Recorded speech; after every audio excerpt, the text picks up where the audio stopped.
Before we go on, I want to put some finance concepts on your radar screen that we're going to go into much more detail on later in the course.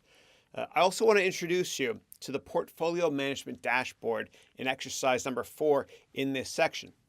Now, I named this section Foundations as I think that it's easier to learn finance and how finance works by discussing the finance rules and finance concepts at the same time.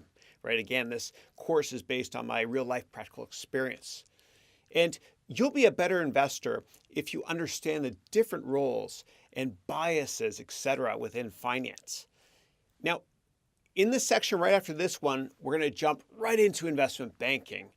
As such, I want to introduce you to a few finance topics that you really need to understand from a high-level perspective, okay? Don't worry, though, please, as we're going to go into much more detail on these topics with case studies and other exercises and mini lectures, etc., later on in the course. So, in the foundation section, we'll discuss a very quick accounting introduction or review for some of you.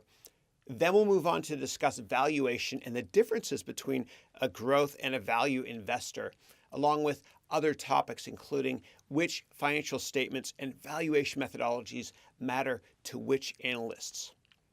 Then lastly, we're going to finish up the section with an exercise on your portfolio management dashboard, which I hope you'll thoroughly enjoy customizing.